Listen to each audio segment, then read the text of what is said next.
Welcome to another ballistics test. This is going to be my first 45 in the meat target, and this is a round that hasn't gotten too much attention, but it's going to be fired out of a full-size 1911. Still a popular choice. A 5-inch 1911 and 45 is still a popular choice for home defense, whether that's double stack, single stack, whatever.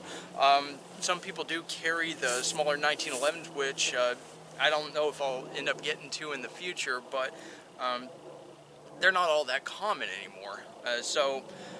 Anyways, what I'm going to be testing is this Gold Dot 230 grain. I've had this stuff around for a long time, and this is the law enforcement jazz. So anyways, yep, I've had this for a bit.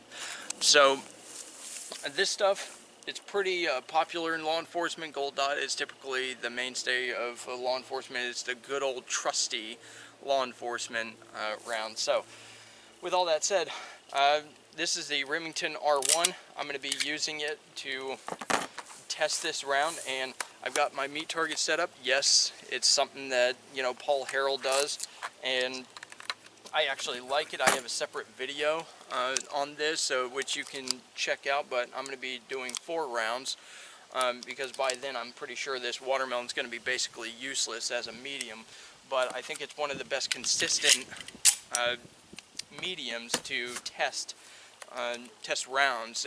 It's more of a pass or fail rather than fighting over inches, and you know, with clear ballistics it's much different from FBI.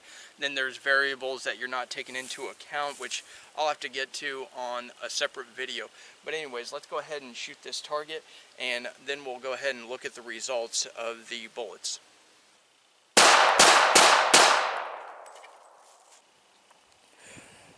Okay, so this is the results of the 45 Gold Dot. So you can see the expansion wasn't really that great on this one.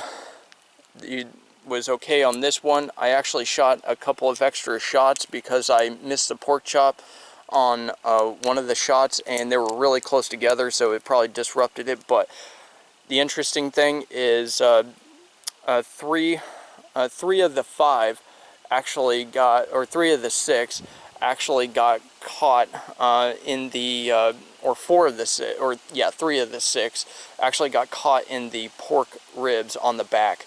3 of them, which might have been the last 2 that I did separately, and the last one from the miss, probably ended up going and hitting the t-shirt on the back. But the 45, it looks like it expanded so much, and it probably hit the bone and stuff. It's going really slow, and it has to go through all that dense stuff. So I think that's the reason why it didn't end up going all the way through. So on a straight shot, it probably works out pretty well. On a side shot, it may work pretty well, but it just destroyed the ribs on both sides. So it was pretty close together, but absolutely did a lot of damage going through. But I don't really favor expansion all that much, and this is one of the examples on why, because the penetration all the way through was not all that great. It stopped in the ribs, which can show that bone can actually take away a lot of the potential for penetration. So as you can see here with these, they did hit bone, and that's probably one of the reasons they stopped. And you can see that it's just not perfect expansion like you would see in gel.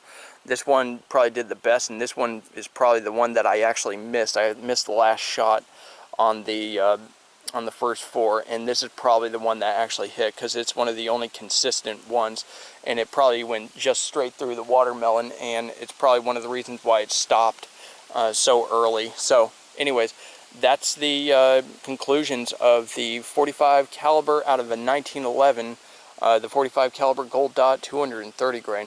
So with all that said, leave a comment below, and thanks a lot for watching. Like this video, and you guys have a good one.